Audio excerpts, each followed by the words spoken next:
तो यार ये है इस एनिमे का मेन कैरेक्टर जो कि अपनी इस जिंदगी से कुछ ज्यादा ही दुखी था। एक दिन रोज की तरह जब वो अपने ऑफिस से घर जाते हुए रोड क्रॉस कर रहा था तो अचानक ही कार से एक्सीडेंट होने की वजह से उसकी वहीं पर मौत हो जाती है। दोबारा जब उसकी आंखें खुली तो वो एक दूसरे वर्ल्ड में आ चुका था और एक छोटे से बच्चे के रूप में होता है। कुछ सालों बाद जब वो बड़ा हुआ तो वो देखता है कि उसके पास कुछ ऐसी पावर्स आ चुकी हैं जो कि यहाँ के हाई लेवल मैजिशियंस और टॉप रैंकर्स के पास भी नहीं।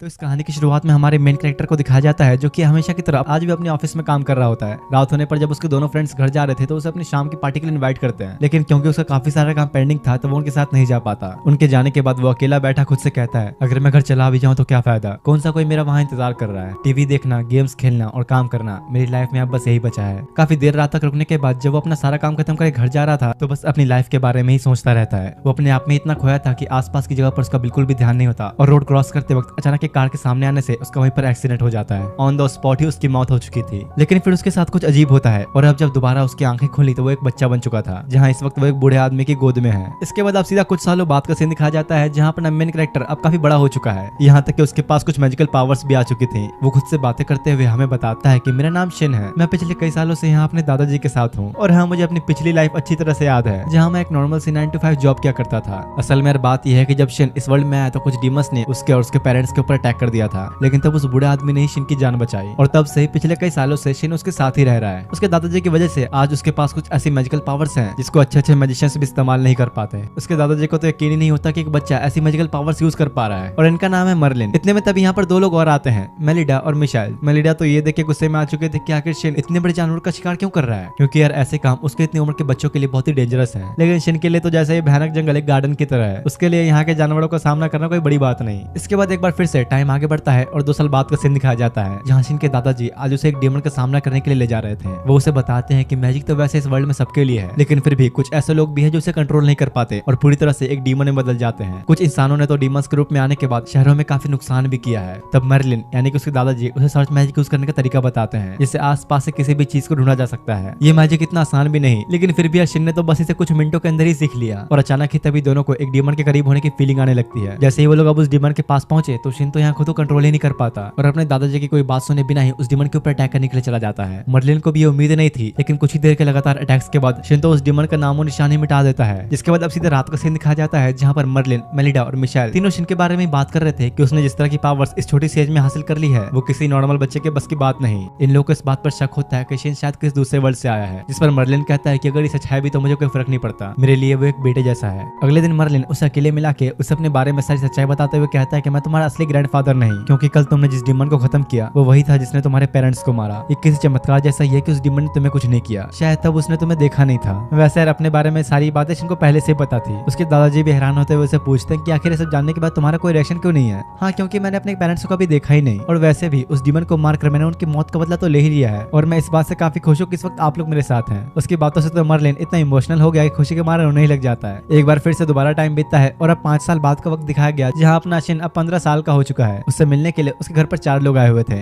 अंकल डिस, क्रिस्टियाना, मार्क्स और टॉम। असल में चारों ही शिन के दादाजी के यानी कि मर्लिन के काफी पुराने साथी हैं। वो उससे पूछते हैं कि वैसे अब तुम क्या करने वाले हो, क्योंकि अब तो तुम काफी बड़े भी हो चुके हो। तो शिन बताता है कि मुझे तो खुद नहीं पता, क्योंकि मैं कभी इस जंगल से बाहर निकला ही नहीं, इसलिए मैं पहले पास के किसी टाउन में जाकर बाहर की दुनिया को देखना चाहूंगा। उसे थोड़ी और बातें करने के बाद सबको ये पता चलता है कि असल में शिन तो आज तक कभी शॉपिंग करने भी नहीं गया। इसका मतलब शिन ने इस जंगल के अलावा और कुछ भी नहीं देखा। मर्लिन उसे माफी मांगते हुए कहता है कि माफ करना, मैंने तो इसे ये सब कभी सिखाया ही नहीं। टेलीपोर्टेशन मैजिक के जरिए शिन उसके दादाजी के साथ सभी को लेकर मैदान में आता है, जहाँ आज वो इन सबको अपनी मैजिकल एबिलिटीज दिखाने वाला है। मर्लिन तब उसे अपना सबसे पावरफुल मैजिक इस्तेमाल करने को कहता है, जो सुनते ही शिन आसपास एक मैजिकल सर्कल क्रिएट करते हुए ब्लू फ्लेम्स बनाकर दिखाता है। इन सब की आंखें तो ये देख के फटी की फटी रह जाती है, क्योंकि आज से पहले किसी ने भी ब्लू फ्लेम्स नहीं देखी थी। और सिर्फ इतना ही नहीं, शिन उन फ्लेम्स का यूज करके सामने वाले पहाड़ पर अटैक करता है, जिससे एक बड़ा ब्लास्ट होता है और वहाँ की जमीन के ऊपर भी एक बहुत ही बड़ा होल हो चुका था। सबकी भाई ये देख के फट के 4 हो जाती कि आखिर शिन के पास इतनी पावर्स आई कहाँ से। मेलिडा तो गुस्से में मर्लिन को ही पकड़ के डांटने लगे कि आखिर तुम्हें पता भी है तुमने क्या किया, एक छोटे से बच्चे से तुम ऐसा मैजिकल स्पेल कैसे करवा सकते हो। अब इससे पहले कि दोनों एक दूसरे का सर फोड़ दे, शिन आगे दोनों को शांत कराता है। सब लोग अब वापस आकर आपस में बैठ के बस इसी बात पर चर्चा करने लगे कि आखिर शिन को बाहर की दुनिया में भेजना चाहिए या फिर नहीं, क्योंकि उसकी ऐसी पावर्स को देख के लोग उसे हासिल करने के लालच में उस पर अटैक भी कर सकते हैं। तब शिन के अंकल डिस सभी से कहते हैं क्यों ना हम शिन को मैजिक एकेडमी में भेज दें, अभी इसके लिए वही सबसे अच्छा ऑप्शन होगा। ओह, तो कहीं तुम्हारा इरादा इसे अपने आर्मी में रखने का तो नहीं?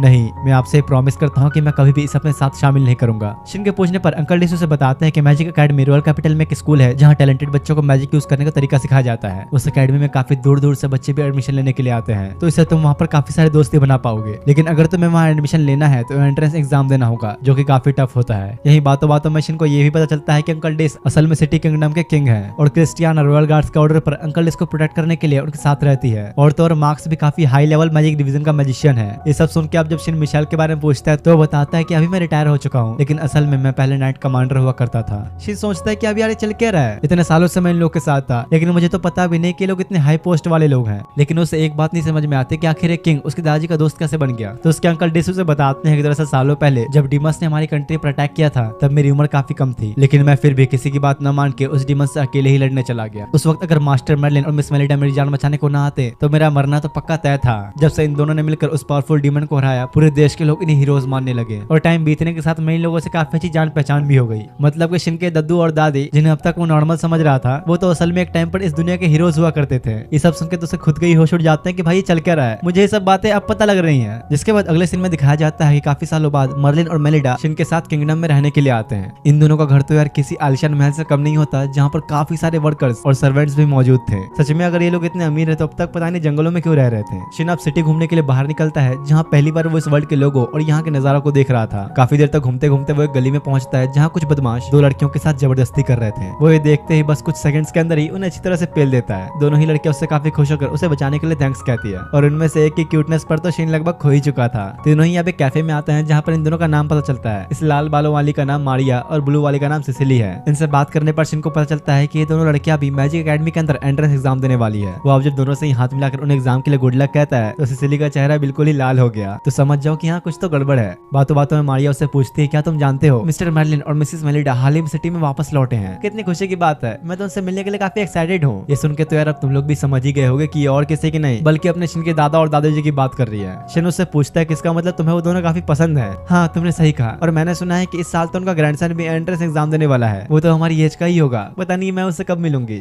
अब यार इसे कहाँ पता कि जिसके बारे में सोच के इतना सपने सजा रही है वो और कोई नहीं बल्कि अपना शिन ही है। तभी अचानक कुछ काम आने पर शिन उन्हें बैग के वहां से चला जाता है। तब मारिया सिसिली को चिढ़ाते हुए कहती है अगर तुम्हें वो पसंद नहीं तो क्या मैं उसे अपना बना लूं। जो सुनते ही वो उसे हड़बड़ाते हुए मना करती है कि अरे नहीं, इतनी जल्दी क्या है तुम्हें, अभी तो हमारा वो ढंग से दोस्त भी नहीं बना। इसकी हरकतें साफ जाहिर कर रही है कि इसका दिल आ चुका है शिन के ऊपर। इसके बाद अब सीधा एंट्रेंस एग्जाम वाले दिन का सीन दिखाया जाता है जहाँ शिन बाहर खड़ा मारिया और सिसिली को ही ढूंढ रहा था। काफी देर तक इधर उधर भटकने के बाद जब वो क्लासरूम की लिस्ट चेक करने पहुंचता है तो एक लड़का एटीट्यूड में आके उसे वहां साइड होने के लिए कहता है, लेकिन शिन तो उसकी बातों को ऐसे इग्नोर करता है जैसे तुम लोग मेरे वीडियोस के लाइक बटन को, तो इसी बात पे लाइक कर दो। गुस्से में आके वो जैसे शिन के कंधे पर हाथ रखता है, शिन तो उसे एक झटके में घुमा के उसके हाथ को ही मोड़ देता है। बताएगा जरा कि तूने मेरे कंधे पर हाथ क्यों रखा। इस लड़के का नाम है कर्ट, जो कि एक काफी हाई क्लास रॉयल फैमिली से बिलोंग करता है, और क्योंकि शिन ने उसके साथ ऐसी हरकत की तो गुस्से में आके वो काफी बकते हुए उस पर अपनी भड़ास निकालने लगता है। लेकिन इससे पहले कि शिन कुछ कहता है वहाँ पर एक और लड़का आता है जिसे देखते ही कर्ट चुपचाप अपना मुंह बंद करके वहाँ से चला जाता है। इस लड़के का नाम ऑगस्ट है, जो कि अंकल डिस का बेटा है, यानी कि यहाँ का प्रिंस है ये, इसलिए तो कर्ट इसे देखकर चुपचाप चला गया। शिन पूछता है तो क्या तुम सच में अंकल डिस के बेटे हो, तो इसका मतलब तो फिर हम दोनों कजन्स हुए। ऑगस्ट को पहले तो कुछ समझ नहीं आता, लेकिन जब उसे ये पता लगता है कि शिन मिस्टर मर्लिन का ग्रैंडसन है तो उन दोनों के बीच काफी अच्छी दोस्ती हो जाती है। मारिया और सिसिली भी दूर खड़े सब देख के सोच रहे थे कि आखिर कैसे शिन पहले दिन ही प्रिंस का इतना अच्छा दोस्त कैसे बन गया। अगले सीन में अब सभी स्टूडेंट्स का एंट्रेंस एग्जाम का रिटन टेस्ट होता है और बस इसके कुछ ही देर बाद फिजिकल टेस्ट शुरू होता है, जहां इन सभी लोगों को सामने दिख रहे टारगेट पर मैजिक अटैक से फायर करना है। जब अब सारे स्टूडेंट्स अपना अपना मैजिक अटैक परफॉर्म करने लगे तो उसे देखकर तो शिन अपना सड़ी पकड़ लेता है, क्योंकि यार यहाँ पर हर कोई अपना कुछ न कुछ मंत्र बोलकर मैजिक परफॉर्म कर रहा था, पर शिन को तो ऐसा कुछ बोलना आता ही नहीं। अब जब उसकी बारी आती है तो टीचर उसे अपनी पावर्स कंट्रोल में रखते हुए अटैक परफॉर्म करने के लिए कहती है, क्योंकि उसे किंग ने यानी कि अंकल डिस ने उसे शिन की पावर्स के बारे में सब कुछ बता रखा है। और अब अपने टीचर की बात मानते हुए शिन अपना मैजिक यूज करना शुरू करने लगता है। हर कोई ये देखकर बहुत ही हैरान था कि अरे तो बिना कुछ बोले सब कुछ कर रहा है। शिन अब अपनी पावर्स को कंट्रोल में रखते हुए जैसे टारगेट पर अटैक करता है तो आसपास एक बहुत ही बड़ा ब्लास्ट होता है। टीचर ने इसे बस छोटा सा अटैक करने के लिए बोला था, लेकिन यार इसने तो सब कुछ ही उड़ा डाला।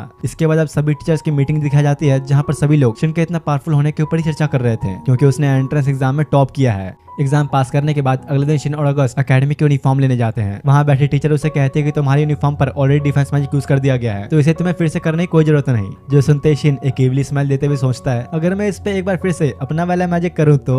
टीचर उसे तब बताते हैं कि तुमने एग्जाम में टॉप किया है, इसलिए तुम्हें एंट्रेंस सेरेमनी में एक स्पीच देनी होगी। शिन सोचता है कि यार यार कहाँ फंस गया मैं, अब मुझे स्पीच भी देनी होगी। वैसे अगर आप ध्यान दे तो प्रिंस ऑगस्ट भी यहाँ पर है, इनके होते हुए भला मैं कैसे स्पीच दे सकता हूँ। तो ऑगस्ट कहता है कि अरे नहीं ऐसा नहीं है, हमारे इस स्कूल में रॉयल्स और बाकी बच्चों के बीच बिल्कुल भी फर्क नहीं करते, सब लोग बराबर हैं, इसलिए सबको टीचर्स ने जो स्कोर दिए हैं उनके हिसाब से ही काम करना चाहिए। असल में यार बात यह है कि प्रिंस बड़ा चालू है, इसलिए अपने आप को बचाने के लिए शिन को बातों में उलझाकर उसके ऊपर ही सारी जिम्मेदारी सौंप देता है। दूसरी तरफ ये कर्ट काफी गुस्से में आ चुका था और खुद से कहता है मैं इस क्लास में होने के बजाय एक क्लास में कैसे हो सकता हूँ, और तो और जिस लड़के ने मुझे प्रिंस के सामने शर्मिंदा किया उसने इस एग्जाम को टॉप कर लिया। अब चाहे कुछ हो जाए मैं उससे बदला लेकर रहूंगा। इधर शिन के घर का सीन दिखाया जाता है जहाँ वो अपने यूनिफॉर्म पर पहले से किए गए डिफेंस मैजिक को हटाकर अपना मैजिक लगाने की कोशिश कर रहा था और वो बड़ी आसानी से इसमें कामयाब भी हो जाता है। खुशी के मारे वैसे जोर से चिल्लाने लगा कि जैसे उसने कोई जंग जीत ली हो। क्या हुआ, तुम शांत नहीं रह सकते क्या, इतना चिल्ला क्यों रहे हो? शिन अब जब मेलिडा को अपना यूनिफॉर्म दिखाता है तो उसके तो होश उड़ जाते हैं, पर ऐसा क्यों ये तुम्हें आगे पता लगेगा। इसके बाद सीधा एंट्रेंस सेरेमनी वाला दिन दिखाया जाता है जहाँ शिन और उसके दादा दादी गेट पर खड़े उसे कहते हैं तुम अपने इस यूनिफॉर्म के बारे में किसी को भी मत बताना, नहीं तो बहुत बड़ी गड़बड़ हो जाएगी। असल में आज के दिन ही शिन को अपनी स्पीच देनी है, इसलिए वो काफी घबराया हुआ था और हर एक सच्चे दोस्त की तरह अगस्त उसको मोटिवेट करने के बजाय उसको और मजे ही लेता है। सेरेमनी के टाइम पर टीचर ने जैसे शिन का पूरा नाम लेकर उसे स्टेज पर बुलाया तो मारियो और सिसिली पूरी तरह हैरानी हो जाते हैं क्योंकि शिन का सरनेम है वॉलफोर्ड, यानी कि वो मिस्टर मर्लिन वॉलफोर्ड का ग्रैंडसन है। और ये जानने के बाद तो ये कर्ट अंदर ही अंदर और ज्यादा गुस्से में जलने लगता है क्योंकि उसका मानना है कि शिन की जगह पर उसे होना चाहिए। इन लोगों की अब क्लास खत्म होने के बाद शिन को पता चलता है कि एक लड़का सिसिली को काफी परेशान कर रहा है। वो हमेशा अपने फैमिली स्टेटस का रौब दिखाकर उसके पीछे पड़ा रहता है। असल में लड़का और कोई नहीं बल्कि कर्ट था क्योंकि सिसिली इसकी फियांसे है, इसलिए कर्ट हमेशा उसके ऊपर अपना हक जताने की कोशिश करता है। शिन उसे दिलासा देते हुए कहता है चिंता मत करो, इस बार बस तुम डरना मत, बाकी सब मैं संभाल लूंगा। थोड़ी देर बाद अब जब दोबारा कर्ट सिसिली के पास आता है तो वो उससे डरती नहीं और शिन के इस तरह बीच में आने की वजह से वो उसे और ज्यादा धमकाने लग जाता है। लेकिन इतने में ही एंट्री होती है अगस्त की, इसलिए चुपचाप उसे वहां से निकलना पड़ता है। कुछ देर बाद अब शिन सबको अपने घर लेकर पहुंचा जहाँ वो अपने दादू और दादी को सारी प्रॉब्लम्स के बारे में बताते हुए कहता है हो सकता है कि कर्ट दोबारा सिसिली को परेशान करने की कोशिश करे, इसलिए मैं सिसिली के यूनिफॉर्म पर अपना बड़ा डिफेंस मैजिक यूज करना चाहता हूँ। तो वो उसे कहते हैं क्या तुम्हें अंदाजा भी है तुमने जो अपने यूनिफॉर्म के ऊपर मैजिक इस्तेमाल किया उससे वो अब इतना कीमती हो चुका है कि उसकी कीमत का अंदाजा लगाना ही बहुत मुश्किल है, इसे सभी से छुपाए रखना बहुत ही जरूरी है। ये सब जानने के बाद सिसिली भी अब इसके लिए मना कर देती है क्योंकि उसे लग रहा था कि ऐसा करने पर वो बस शिन का फायदा उठाएगी और कुछ नहीं। इसी बात के ऊपर अब इन लोगों की काफी देर तक ऐसी चर्चा चलती है और आखिर में फाइनली सिसिली को मनाने के बाद शिन ये डिसाइड करता है कि वो सभी के यूनिफॉर्म के ऊपर अपना मैजिक अप्लाई करेगा। उसके अंकल डिस उसे कहते हैं देखो शिन तुम्हारा जो ये मैजिक है बहुत से ज्यादा पावरफुल हो चुका है, अगर इसके बारे में हमारे मिलिट्री को पता चला तो इससे एक वॉर भी हो सकती है।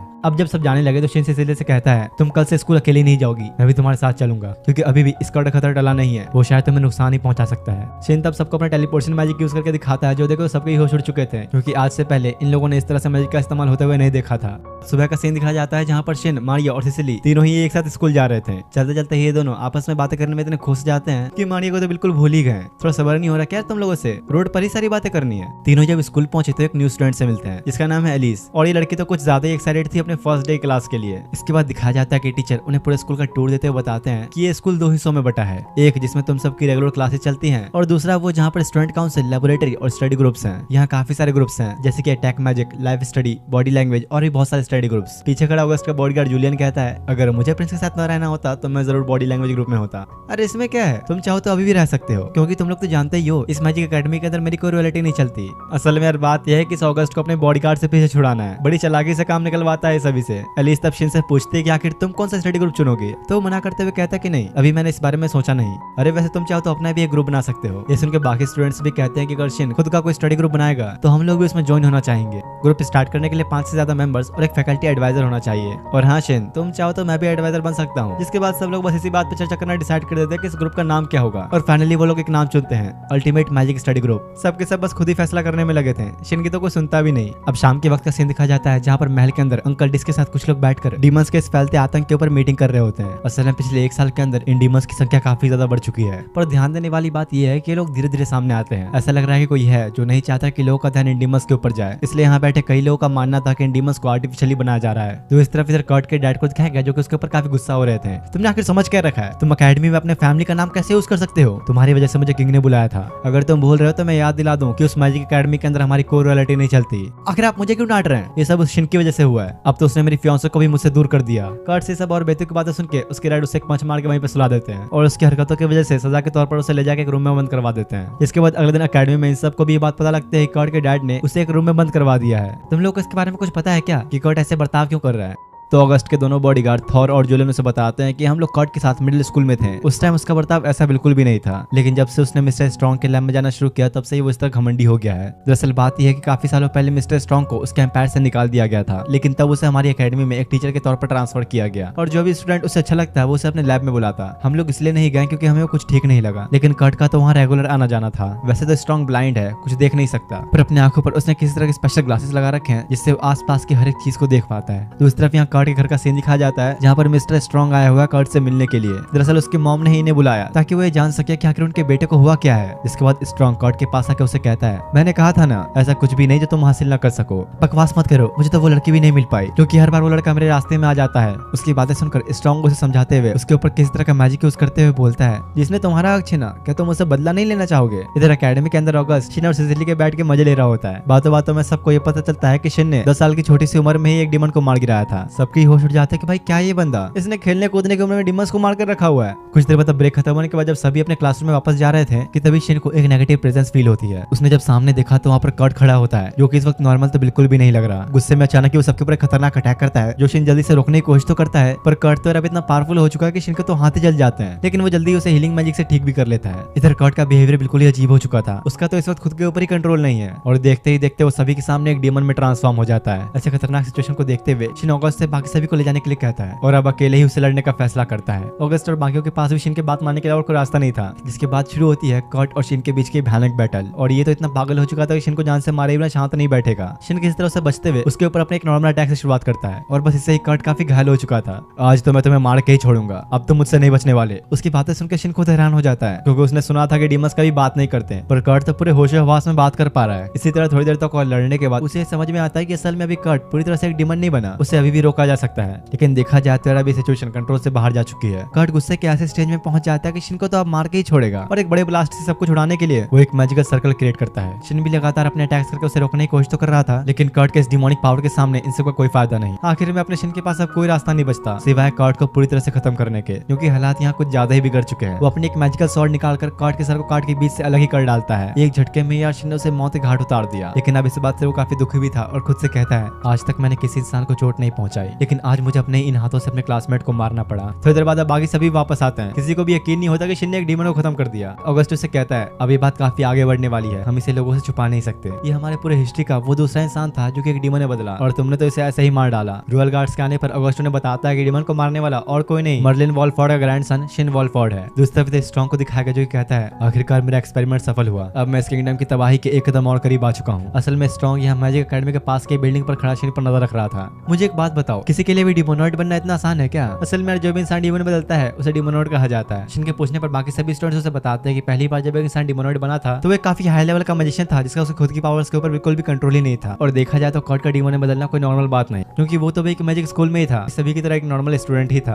क्या ऐसा हो सकता है कि डीमंस को कोई आर्टिफिशियली बना सके? क्योंकि मेरे दादाजी ने बताया था कि जब कोई इंसान डीमन बनता है तो वो अपने सारे होश खोकर बस चिल्लाता ही रहता है। लेकिन कर्ट तो मुझसे लड़ते वक्त बात कर पा रहा था और थोड़ा होश में भी था। ऐसा लगता है कि शायद वो किसी ह्यूमन एक्सपेरिमेंट का हिस्सा था, पर किसी को भी शिन की बातों पर उतना कोई यकीन नहीं होता और न ही कोई इस पर ज्यादा ध्यान देता है। अब जब ये सारी बातें बताने के लिए शिन अपने दोस्तों के साथ घर पहुंचा तो देखता है कि अंकल डिस भी यहाँ है। असल में बात यह है कि शिन ने एक डिमोनॉइड को मार गिराया, इसलिए उसके अंकल डिस उसके दादू और दादी को बताने आया था कि शिन को फर्स्ट ऑर्डर ऑफ मेरिट का इनाम मिलेगा। वो भी खुद सुनकर हैरान था और पूछता कि भला अब इसकी क्या जरूरत। साथ ही उसके दादाजी भी इस बात से खुश नहीं होते क्योंकि वो नहीं चाहते कि शिन को किसी भी पॉलिटिकल मामले में डाला जाए। तो अंकल डिस उन्हें कहते हैं, तुम दोनों तो जानते ही हो, सालों पहले जब एक डिमोनॉइड आया था तो पूरा शहर खत्म होने के कगार पर आ चुका था और अभी के हालातों को देखकर मुझे ऐसा लग रहा है कि वैसा दोबारा भी हो सकता है। लोगों तक ये बात पहुंच गई है कि एक बच्चे ने डिमोनॉइड को हराया। आपके ग्रैंडसन ने वो किया है जो आज से आपने काफी सालों पहले किया था और आपको भी इसके लिए अवार्ड तो मिला ही था, इसलिए हम लोगों को भी शिन को एक अवार्ड देना चाहिए, नहीं तो लोगों के बीच बात बिगड़ सकती है। चलो ये सब तो ठीक है, लेकिन याद रखना अगर तुमने अपना वादा तोड़ा तो हमें शहर छोड़कर हमेशा हमेशा के लिए चले जाएंगे। जिस पर डिस खुद मेरिलिन के सामने जो कोई प्रॉमिस करता है कि वो ऐसा कभी नहीं होने देगा। सबको ये देख कर होश उड़ जाता है कि भाई यहाँ पे चल क्या रहा है। किंग ने तो शिन के दादाजी के सामने अपना सर झुका लिया। इसके बाद सीधा अगले दिन का सीन दिखाया गया जहाँ पर शिन जब इन दोनों के साथ स्कूल जा रहा था तो आसपास की सारी लड़कियां बस उसके बारे में ही बात कर रही होती हैं। देखो ये तो वही है जिसने डिमोनॉइड को हराया था। शिन की पॉपुलैरिटी तो भाई अब इतनी ज्यादा बढ़ चुकी है कि स्कूल में आधे से ज्यादा स्टूडेंट्स बस उसके ही ग्रुप में ज्वाइन होना चाहते थे। उनका टीचर भी सोचे पड़ जाता है कि भाई अगर सबके सब शिन के ही ग्रुप में ज्वाइन हो जाएंगे तो बाकी के ग्रुप्स का क्या होगा। इसलिए वो यहाँ पर एक शर्त रखते हुए सभी से कहता है कि जो भी स्टूडेंट डायमेंशन मैजिक का सही यूज कर पाएगा सिर्फ वही शिन के ग्रुप में ज्वाइन हो सकता है। दूसरी तरफ इधर अंकल डिस को दिखाया गया जो कि अपने दो मिनिस्टर्स को उस डिमोनॉइड के बारे में इन्हें बता रहे होते हैं, जहाँ इन्हें भी अभी लगता है कि उन डिमोनॉइड्स को कोई आर्टिफिशियली बना रहा है और क्योंकि शिन का भी शक अब इसी चीज पर है तो वो इस चीज के ऊपर इन्वेस्टिगेशन का फैसला करते हैं ये देखने के लिए कि आखिर इस बात में कितनी सच्चाई है। इधर अकेडमी के अंदर दिखाया जाता है जहाँ पर शिन के ग्रुप में दो नए मेंबर्स को ज्वाइन किया गया है, बीन और ओलिविया। ये दोनों ही टीचर के सारे टेस्ट को पास करके शिन के ग्रुप में आए हैं। जहाँ बीन की फैमिली पूरे शहर में पावरफुल वेपन्स बनाने के लिए मशहूर है, वहीं ओलिविया की फैमिली का खुद का एक वर्ल्ड फेमस रेस्टोरेंट है। शिन बीन से पूछता है, क्या तुम मेरे लिए एक वेपन बना सकते हो? अरे नहीं नहीं, मैं इतना कोई प्रोफेशनल नहीं, मुझे तो बस थोड़ा बहुत ही आता है। वैसे भी यार तुम्हारे वेपन्स ने तो एक डिमोनॉइड तक को मार दिया था, इसलिए उसके साथ छेड़छाड़ करना मेरे बस की बात तो नहीं। तो शिन कहता है कि चिंता मत करो, वो बस एक रेगुलर स्वॉर्ड है जिसके ऊपर मैंने कुछ मैजिक स्पेल्स यूज किए हुए हैं। मैं चाहता हूँ कम से कम तो इसमें कुछ इंप्रूवमेंट्स करके इसे और पावरफुल बनाओ। शिन के थोड़ा बहुत और समझाने के बाद फाइनली बीन इसके लिए मान जाता है। दूसरी तरफ दिखाया गया कि दो इन्वेस्टिगेटर्स को ये पता चला है कि कर्ट डिमोनॉइड बनने से पहले मिस्टर स्ट्रॉन्ग से मिला था, इसलिए वो लोग अब शाम के टाइम पे जांच पड़ताल करने के लिए स्ट्रॉन्ग से मिलने आते हैं और उससे पूछते हैं कि आखिर तुम्हारी आंखें कैसे खराब हुई।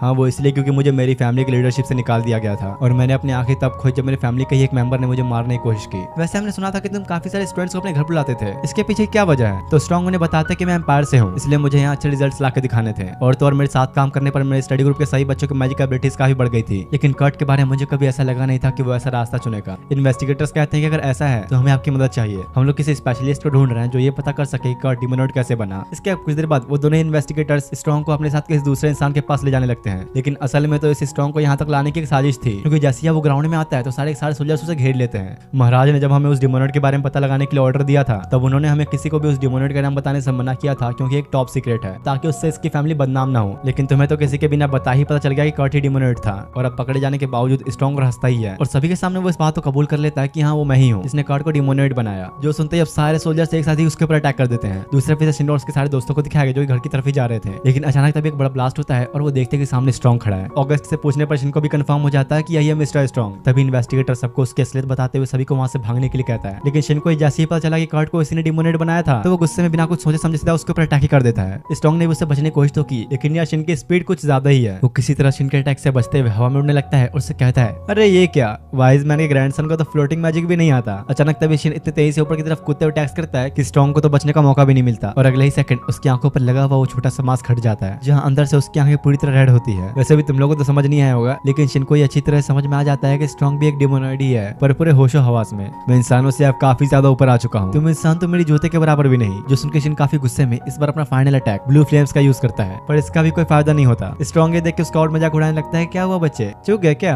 लेकिन यार असल में तो शिन ने यहाँ पर कुछ और ही किया है। आसमान में एक काफी बड़ा मैजिकल सर्कल क्रिएट होने लगता है और उसके पूरा बनते ही बहुत सारे अटैक स्ट्रॉन्ग के ऊपर एक साथ बिना रुके ही बरसना शुरू कर देते हैं। ये मैजिक तो इतना पावरफुल था कि देखते ही देखते कुछ सेकंड्स में स्ट्रॉन्ग का पूरा नामो निशान ही मिट जाता है। जिसके अब कुछ देर बाद शिन सर्च मैजिक से उसे ढूंढने लग जाता है कहीं वो जिंदा तो नहीं बच गया, लेकिन क्योंकि वो उसे कहीं भी नहीं मिलता तो उसे लगा कि शायद स्ट्रॉन्ग सच में खत्म हो चुका है। इतने में वहाँ कुछ हाई कमांड के लोग भी आते हैं जो कि और कुछ करने तो नहीं बस शिन की तारीफ करने आए थे। उनके पूछने पर शिन बताता है कि मैंने सनरेज को हीट रेज में कन्वर्ट करके अटैक किया था, और मेन बात यहाँ पर यह है कि शिन ने सन की एनर्जीज का इस्तेमाल किया है, क्योंकि अच्छे मैजिशियंस की बस की बात नहीं होती। दूसरी तरफ स्ट्रॉन्ग को दिखाया जाता है, हाँ ये अभी जिंदा है। किसी तरह शिन के अटैक से बचने के लिए पहले ही वो वहाँ से गायब हो गया था। लगता है मैंने उस लड़के को काफी कमजोर समझ लिया, पर आगे से अब मुझे ध्यान रखना होगा कि वो मेरे काम के बीच में दखल न दे। अगले दिन जब सारे लोग शिन के घर पर थे तो उसकी दादी मारिया से पूछते कि शिन और सिसिली के बीच में कुछ चल रहा है क्या? तो मारिया बताते कि हाँ सिसिली शिन को पसंद करती है, लेकिन वो लोग डेट नहीं कर रहे हैं क्योंकि उसने अभी तक खुद अपनी फीलिंग्स रियलाइज ही नहीं की। बचपन से उसे अब तक काफी लड़कों ने प्रपोज किया है, लेकिन उसने किसी को भी भाव नहीं दिया। बेचारी इतनी भोली कि उसे प्यार का सही मतलब ही नहीं पता। कुछ देर बाद जब शिन अपनी स्वॉर्ड देखने वर्कशॉप की तरफ जा रहा होता है तो काफी सोच में डूबा हुआ था। ऑगस्ट के पूछने पर शिन बताता है कि मुझे अभी ऐसा लग रहा है कि स्ट्रॉन्ग अभी जिंदा है, क्योंकि जब मैंने ये अटैक स्कर्ट पर किए थे खुले आसमान में तब वहाँ पर कोई ब्लास्ट नहीं हुआ था, इसलिए मुझे ऐसा लगता है कि वो ब्लास्ट स्ट्रॉन्ग ने खुद किया था ताकि हमें कुछ पता न चले। इस पर ऑगस्ट से कहता है, वहाँ तुम्हें जो भी वेपन पसंद है तुम ले सकते हो, हम लोग तुम्हें वो दिलाएंगे, क्योंकि अगर सच में स्ट्रॉन्ग जिंदा है तो तुम्हारे अलावा उसे कोई और नहीं मार सकता। इसके बाद जब ये सब बीन के वर्कशॉप में उसके डैड के पास उससे मिलने पहुंचे तो वो कुछ काम में लगा होता है, इसलिए बीन के ऊपर चिल्ला देता है कि मुझे डिस्टर्ब मत करो। लेकिन जैसे ही ऑगस्ट को उसने अपने सामने देखा तो खुद अपने घुटनों पे बैठ के उससे माफी मांगने लगता है। तो ऑगस्ट उन्हें बताता है कि यह शिन वॉलफॉर्ड वाइज मैन मर्लिन का ग्रैंडसन, और आपको इसके लिए एक पावरफुल वेपन तैयार करना है। ये सुनकर तो बीन के डैड हैरानी हो गए, क्योंकि उन्हें याद आ जाता है कि ये तो शिन है जिसने डिमोनॉइड को हराया था, और वो खुशी खुशी उसके लिए वेपन बनाने के लिए तैयार हो जाता है। दूसरी तरफ एम्पायर के इंपीरियल कैसल के अंदर दो लोगों को बात करते हुए दिखाया जाता है, जहाँ जेस्ट नाम का ये आदमी दूसरे को बता रहा था कि किंगडम के अंदर मेरा एक स्पाई है। उसी से मुझे खबर मिली है कि हाल ही में कुछ डिमोनॉइड्स ने किंगडम में अटैक किया है।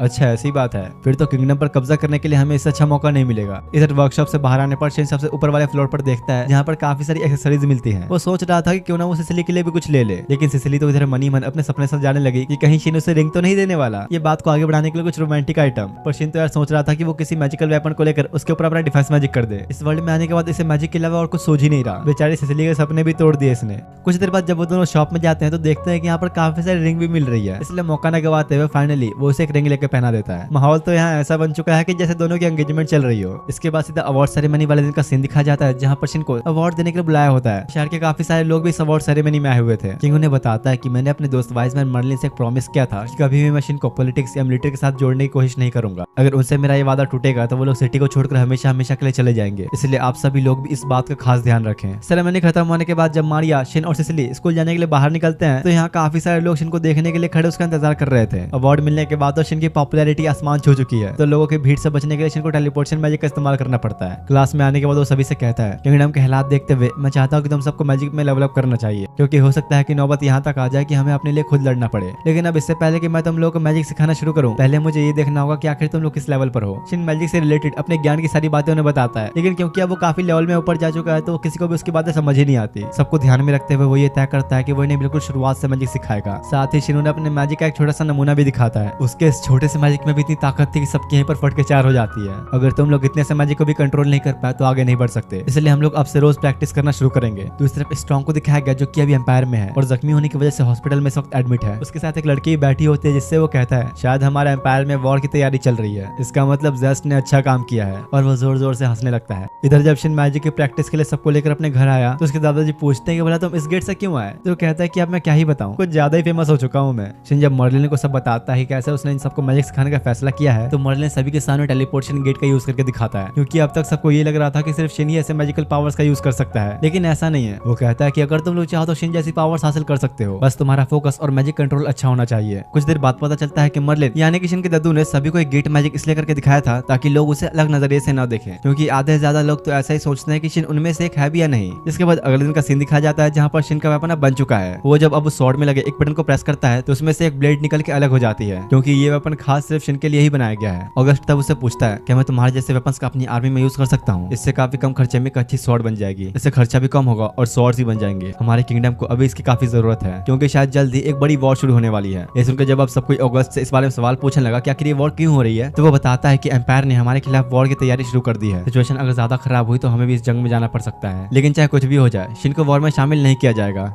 देखो भले ही तुम मुझे जाने न दो, पर अगर हमारे लोगों पर मुसीबत आए तो मैं बिल्कुल भी पीछे नहीं हटूंगा। दूसरी तरफ यहाँ अंकल डिस को एम्पायर आर्मी के बॉर्डर पर होने का पता चलता है, इसलिए वो अपने सोल्जर्स को रेडी करवाने का ऑर्डर देता है। इधर यहाँ एम्पायर के किंग को दिखाया जाता है जो कि अपने सोल्जर्स के ऊपर काफी गुस्सा कर रहा था, क्योंकि जेस्ट की खबर के मुताबिक किंगडम में डीमंस के आतंक होने की वजह से वो वॉर करने की हालत में बिल्कुल नहीं। तो आखिर कैसे वो लोग हमारे खिलाफ बॉर्डर पर वॉर करने के लिए तैयार खड़े हैं। किंग जब उन्हें जेस्ट को बुलाने के लिए कहता है तो वो बताते हैं कल रात से जेस्ट और उसकी पूरी टीम गायब हो चुकी है, जो सुन के अब किंग को ये समझ में आ जाता है कि अब तक ये सब कुछ जेस्ट की एक चाल थी। तभी सबको अचानक पता चलता है कि शहर में काफी सारे डीमंस का अटैक हुआ है, पता नहीं कैसे, पर डीमंस की एक बहुत बड़ी आर्मी वहां पर आ चुकी है। तो आप सिचुएशन को देखते हुए किंग सभी सोल्जर्स को वापस बुलाकर उन डीमंस से लड़ने जाने का ऑर्डर देता है। पर दिक्कत यह है कि जहां पर सारे सोल्जर्स वॉर की लोकेशन पर हैं, वहां से उन्हें किंग के पास आने में ही एक दिन से ज्यादा का टाइम लग जाएगा। अब सीन एम्पायर की तरफ शिफ्ट होता है, जहां पर ये पता चलता है कि डीमंस का जो अटैक हो रहा है वो किसी और ने नहीं बल्कि स्ट्रॉन्ग ने कराया है। वैसे अभी तो सोल्जर्स को यहाँ लौटने में 2-3 दिन लग जाएंगे, तब तक हम क्यों ना उनको स्वागत के लिए तैयारी कर लें। अब कुछ दिन बाद जब सारे सोल्जर्स किंग के पास वापस आते हैं तो वो उन्हें ऑर्डर देता है कि आज सूरज डूबने से पहले तुम लोगों को सारे डीमंस को खत्म करना है। उनमें से अगर कोई एक भी जिंदा बच गया तो हमारे लिए बहुत ही बड़ा खतरा हो सकता है। अब सभी सोल्जर्स के जाने के बाद उसे पता चलता है कि स्ट्रॉन्ग तो उसके पीछे ही उसकी वाली चेयर पे बैठा हुआ है। वह उसके भागने के सारे दरवाजे बंद करते हुए कहता है, चाहे कुछ हो तुम्हें तो सिर्फ मैं मारूंगा, और एक झटके में ही अपने मैजिक से किंग को वही ब्लास्ट के साथ खत्म कर देता है। कुछ देर बाद अब जब किंगडम की फोर्स एम्पायर के अंदर पहुंची तो वो देखती है कि यहाँ तो सब कुछ तबाह हो चुका है। सामने से उन्हें स्ट्रॉन्ग की आवाज आती है जो उन्हें कहता है, अरे तुम लोग को आने में काफी टाइम लग गया, काफी लंबा इंतजार कराया तुम सभी ने, इसका मतलब हमारे साथ ही वॉर करना तुम्हारी चाल थी। हाँ थी तो, लेकिन अब तुम लोग ये बातें किसी को बताने लायक नहीं रहोगे। और तब अचानक किंगडम के फोर्सेस के सामने एक साथ बहुत सारे डिमोनेट्स आ जाते हैं। इसके बाद अगले दिन महल में चल रही मीटिंग दिखाई जाती है, जहाँ वो सभी लोग अंकल डिस को सारी बातें बताते हैं कि कैसे वॉर की पूरी साजिश स्ट्रॉन्ग ने रची थी, वो भी जिंदा है और उसके पास डिमोनेट्स की एक बहुत बड़ी आर्मी भी है, इसलिए हम सभी बिना लड़े ही वापस लौट आए। ये बातें जानकर अंकल डिस और परेशान हो जाता है कि भाई अब करना क्या चाहिए, आखिर ये स्ट्रॉन्ग चाहता क्या है। दूसरी तरफ इधर अकेडमी के अंदर टीचर बेशिन और उसके सारे दोस्तों को वो सारी बातें बता देता है जो भी स्ट्रॉन्ग ने एम्पायर में किया। अब हो सकता है कि यहाँ की आर्मी को उनसे लड़ने के लिए हमारी जरूरत पड़े, इसलिए हम सबको लेवल अप करना होगा। तो अब से हम नाइट ट्रेनिंग स्कूल के साथ मिलजुल कर प्रैक्टिस करेंगे। लेकिन शिन को ये समझ नहीं आता कि सभी ने सुन के ऐसा मुंह क्यों बना लिया। तो असल में यार बात यह है कि नाइट ट्रेनिंग स्कूल के बच्चों से इन सब की बिल्कुल भी नहीं बनती, उल्टा वो लोग तो इन्हें चिढ़ाते ही रहते हैं, इसलिए कोई भी नहीं चाहता कि अब उनके साथ हाथ मिलाया जाए। वो तब शिन से पूछते हैं, तुम तो मैजिक और स्वॉर्ड दोनों का यूज कर सकते हो, क्या तुम्हें किसी नाइट ने ट्रेनिंग दी है? अरे हाँ, मुझे मेरे अंकल मिशेल ने ट्रेनिंग दी थी। ये सुनकर तो सबके होश उड़ जाते हैं, क्योंकि मिशेल को यहाँ के लोग बहुत ही प्रोफेशनल स्वॉर्ड्समैन मानते हैं, उसके जैसे स्वॉर्ड्समैन पूरे किंगडम में और कोई नहीं। शिन उन्हें कहता है कि अब तुम लोग अपने ये फालतू झगड़े छोड़ो, हमें साथ मिलकर ट्रेनिंग करनी चाहिए। कुछ देर बाद अब सारे स्कूल ट्रेनिंग के लिए कैपिटल गेट के पास आते हैं, जहाँ उन्हें अपनी टीम बनाकर फॉरेस्ट के अंदर जाकर डीमंस को खत्म करना है। एक टीम में 4 मैजिक एकेडमी के स्टूडेंट्स और 4 नाइट स्कूल के स्टूडेंट्स होंगे, जहाँ शिन की टीम में ऑगस्ट, मारियो और सिसिली के साथ 4 नाइट स्कूल के ट्रेनिंग के स्टूडेंट भी थे। उनसे बातें करते हुए उन्हें समझाने की कोशिश करता है कि अब हमें साथ मिलकर काम करना चाहिए, इसलिए अब तक चलते आ रहे इस फालतू के झगड़े का कोई फायदा नहीं। लेकिन उसकी बातों से इन लोगों के बीच और ज्यादा ही लड़ाई शुरू हो जाती है। काफी देर तक बहस करने के बाद जब वो सब फॉरेस्ट में पहुंचे तो देखते हैं कि मार्क्स और क्रिस्टियाना उनके एडवाइजर के तौर पर आए हैं। और यार तुम सभी को ये दोनों याद है कि भूल गए? अपने अपने स्कूल में दोनों बहुत फेमस भी हैं। ट्रेनिंग के लिए जब सब उस फॉरेस्ट के अंदर जाने लगे तो नाइट ट्रेनिंग स्कूल के स्टूडेंट्स आगे आगे चल रहे थे, क्योंकि आते वक्त इन सभी की लड़ाई होने की वजह से ये लोग मैजिक एकेडमी वालों का साथ नहीं लेना चाहते। तभी शिन और मार्क्स को पास ही एक डिमन का पता चलता है जो कि काफी करीब था, लेकिन इससे पहले कि वो लोग कुछ कर पाते अचानक उस डिमन ने ही अटैक कर दिया। नाइट ट्रेनिंग वाले अब खुद को साबित करने के लिए सबसे पहले जाके उस डिमन के ऊपर अटैक करने लगते हैं, पर कोई फायदा नहीं होता। सबके सब कुछ सेकंड में हार कर जमीन पर लाचार पड़े थे। और इस बार हमेशा की तरह एक झटके में उस डिमन के सर को धड़ से अलग कर देता है, जिसे चारों मिलकर भी नहीं हरा पा रहे थे। क्रिस्टियाना उन्हें डांटते हुए कहती है, तुम सब खुद को हमेशा बहुत ही आगे समझते हो, लेकिन असलियत तो ये है कि तुम्हें बैटलफील्ड की जरा भी नॉलेज नहीं है। शिन और उसके फ्रेंड्स के मुकाबले तुम लोग कुछ भी नहीं। ये सब सुनने के बाद अभी इन्हें थोड़ा अपनी गलती का रियलाइज होता है, और अब जब सिसिली आके उन्हें अपने माइक से हील करने लगी तो ये सारे के सारे उस पर ही फिदा हो जाते हैं। जिसके बाद से तो लोग मधुमक्खी बन के सिसिली के आसपास ही मंडराने लगते हैं, जो देखकर तो भाई अपने शिन की बहुत ही जल रही थी। बेचारे ने खुद को बस किस तरह कंट्रोल किया हुआ था। ऑगस्ट उससे कहता है कि अगर तुम्हें सच में जलन हो रही है तो उन्हें बोल दो ना कि भाई तुम लोग मेरी वाली से दूर रहो। लेकिन दिक्कत ये है कि वैसा कुछ बोल नहीं सकता, क्योंकि इनका लव अभी ऑफिशियल नहीं हुआ। अचानक तभी मार्क्स और शिन को आसपास कई सारे डीमंस को होने का एहसास होता है। तभी कुछ एडवाइजर्स भी आके उन्हें वहां से चले जाने के लिए कहते हैं, क्योंकि सामने से 100 से भी ज्यादा डीमंस इसी तरफ आ रहे हैं। क्रिस्टियानो ने कहते कि अब बस तुम सभी लोग शिन का ये शो पॉपकॉर्न लेके एंजॉय करो। जिसके बाद वो अब एक ऐसा मैजिक यूज करने वाला होता है जिसे आज से पहले उसने कभी नहीं किया। इतने नजदीक आ रहे सारे के सारे डीमंस को वो एक झटके में खत्म कर डालता है। सिर्फ इतना ही नहीं, सामने का पूरा जंगल भी डीमंस के साथ साथ ऐसे गायब हो गया कि जैसे वहाँ कभी कुछ था ही नहीं। लगता है इसने उन लड़कों का गुस्सा भी इन डीमंस पर ही उतार दिया। उसकी पावर्स देख के अब वो लड़की जो कि कुछ देर पहले काफी बड़ी बड़ी बातें कर रही थी, खुद ही आके शिन से माफी मांगने लगती है। मुझे माफ करना सिसिली, मैंने तुम्हारे बॉयफ्रेंड को काफी बुरा भला कहा। अरे नहीं नहीं, तुम गलत समझ रही हो, हमारे बीच ऐसा कुछ भी नहीं है। उसके कहने के बाद बेचारे दोनों एक दूसरे से शर्माने लग जाते हैं। इसके बाद से अब शिन की पूरी टीम एक साथ मिलकर डीमंस से फाइट करने लगती है, और पहली बार नाइट ट्रेनिंग स्कूल के स्टूडेंट्स भी साथ मिलकर काम कर रहे थे। वैसे आखिर बात क्या है? तुम्हारे साथियों की एबिलिटीज तो एक हाई लेवल मैजिशियन से भी ऊपर जा चुकी है। आखिर क्या राज है इसके पीछे? तो शिन बताता है कि ज्यादा कुछ नहीं, ये लोग बस मेरे बनाए नए ग्रुप के मेंबर्स हैं। हम लोग उसी तरीके से ट्रेनिंग कर रहे हैं जैसे कि मुझे मेरे दादाजी ने सिखाया। मार्क्स कहता है कि अगर ऐसा है तो तुम मुझे भी वो सिखा दो जो कि तुमने सिखा, क्योंकि तुम्हारी जैसी पावर्स के सामने तो मैं कुछ भी नहीं। लेकिन ऑगस्ट इसके लिए मना कर देता है, क्योंकि अगर मार्क्स ने शिन की एबिलिटीज सीख ली तो इस तरह शिन का मैजिक मिलिट्री में यूज होने लग जाएगा, जिससे बात बहुत बिगड़ सकती है। तो इस तरफ इधर और भी टीम्स को दिखाया जाता है जो कि अपनी ट्रेनिंग के लिए आए हुए थे, जहाँ जूलियन की टीम के नाइट ट्रेनिंग वाले स्टूडेंट्स तो उससे और जल नहीं लगते हैं। शिन की टीम की तरह इन लोगों की आपस में बिल्कुल नहीं बन रही, और इधर एलिस की टीम के सारे नाइट ट्रेनिंग वाले लड़के बस लड़कियों पर लाइन मारने में लगे थे। सबके सब एक नंबर के ठरकी हैं, और तो और ये लोग तो छोटे से डीमंस का भी सामना नहीं कर पा रहे। एक तरह से नाइट ट्रेनिंग वालों के लिए सबसे बड़ा धब्बा है ये। इन सबसे परेशान होकर उनमें से एक लड़की गुस्से में आके उन लड़कों के ऊपर एक बड़ा ब्लास्ट कर देती है। लेकिन उल्टा तो ये चीज अब इन लोगों पर ही भारी पड़ गई। बेचारी तो अपने ही के अटैक का शिकार हो गई थी। ट्रेनिंग खत्म करके जब सब बाहर आते तो शिन काफी उदास था, क्योंकि उसको छोड़कर उसके अल्टीमेट मैजिक स्टडी ग्रुप के सभी मेंबर्स को ग्रेजुएशन के बाद नेशनल सुपरविजन के अंदर एक स्पेशल यूनिट में शामिल किया जाएगा, जो कि डायरेक्ट ऑगस्ट के अंडर होगा। इसलिए शिन को इस बात का बुरा लग रहा है कि उसकी वजह से उसके साथियों को इसमें जाना पड़ रहा है, क्योंकि शिन के ग्रुप के मेंबर्स काफी पावरफुल हो चुके हैं। इसलिए उन्हें आने वाले वॉर में मिलिट्री की मदद के लिए स्पेशल यूनिट में जाना होगा। वो शिन से कहते हैं कि तुम तो फालतू में टेंशन ले रहे हो, हम तो बड़े खुश है कि हम इसमें जाने का मौका मिल रहा है। इसके बाद से अब हर दिन लगातार ऐसे ही अल्टीमेट मैजिक स्टडी ग्रुप के सारे मेंबर्स ट्रेनिंग करते रहते हैं, यहाँ तक कि अब इनकी पावर्स तो प्रोफेशनल मैजिशियंस जितनी हो चुकी है। तब ऑगस्ट सभी को इकट्ठा करके बताता है कि अभी हाल कुछ ऐसे हैं कि एम्पायर में उन डेमोनॉइड्स ने तबाही मचाई हुई है। उन लोगों ने वहाँ के नोबल्स तक को नहीं छोड़ा। ये डेमोनॉइड्स हमारी उम्मीद से भी ज्यादा ताकतवर हैं। अरे तो हम लोग ऐसे ही हाथ पे हाथ धरे बैठे तो नहीं रह सकते ना, हमें कुछ तो करना ही होगा। हाँ, लेकिन अभी दिक्कत यह है कि ये डेमोनॉइड्स बहुत तेजी से बढ़ते ही जा रहे हैं। उनकी संख्या हमारी आर्मी से भी ज्यादा हो चुकी है। ये सब जानने के बाद शिन फैसला करता है कि अगर हम अभी लड़ नहीं सकते तो लगातार खुद को इंप्रूव करने के लिए ट्रेनिंग करते रहेंगे, और इसके लिए हमें एक ट्रेनिंग कैंप में जाना होगा। थोड़ी देर तक सोचने के बाद वो लोग डिसाइड करते हैं कि पास में सिसिली के फैमिली का एक हॉट स्प्रिंग एरिया है, तो हम सब अब वहीं रहेंगे। रात में जब शिन ट्रेनिंग कैंप के बारे में अपने दादू और दादी को बताता है तो वो उससे कहते हैं कि हाँ ठीक है, तुम जा सकते हो, लेकिन ये बताओ कि तुम्हारे साथ सुपरवाइजर कौन होगा। तो वो बोलता है कि नहीं, अभी तक हमने किसी सुपरवाइजर के बारे में तय नहीं किया। जो सुनकर मेलिडा बहुत ही गुस्से में उसे कहती है, तुम सारे लड़के लड़कियां एक ही घर में रहोगे, एक ही छत के नीचे, और तुम्हें कोई बड़ा देखने वाला भी नहीं। माफ करना, लेकिन ऐसा मैं नहीं होने दे सकती। तुम लोग अकेले नहीं जाओगे, मैं भी तुम्हारे साथ रहूंगी। देखो बेटा, अगर ये बुढ़िया जाएगी तो मैं पीछे क्यों रहूं, मैं अभी चलूंगा। जिसके बाद अगले दिन अब सब लोग कैंप के लिए निकलते हैं, लेकिन शिन को तो ये चिंता हो रही थी कैंप तक पहुंचने में 2 दिन लग जाएंगे, तो क्या इस गर्मी में ये घोड़े इतना चल लेंगे। मारिया उसे कहती है कि इसकी टेंशन तुम मत लो, उनकी बॉडी पर जो आर्मर लगा है उस पर खुद मिसेस मेलिडा ने मैजिक यूज किया है, तो शायद तुम्हें पता नहीं, पर तुम्हारी दादी हर एक चीज का सॉल्यूशन ढूंढ लेती है। शाम होने पर अब जब वो लोग एक घने जंगल से गुजर रहे थे तो उनके सामने कई सारे डीमंस आते हैं, लेकिन इस बार उनका हाल पहले जैसा नहीं। अब तो ये लोग आपस में इस बात पे लड़ने लगे कि डीमंस को हराएगा कौन।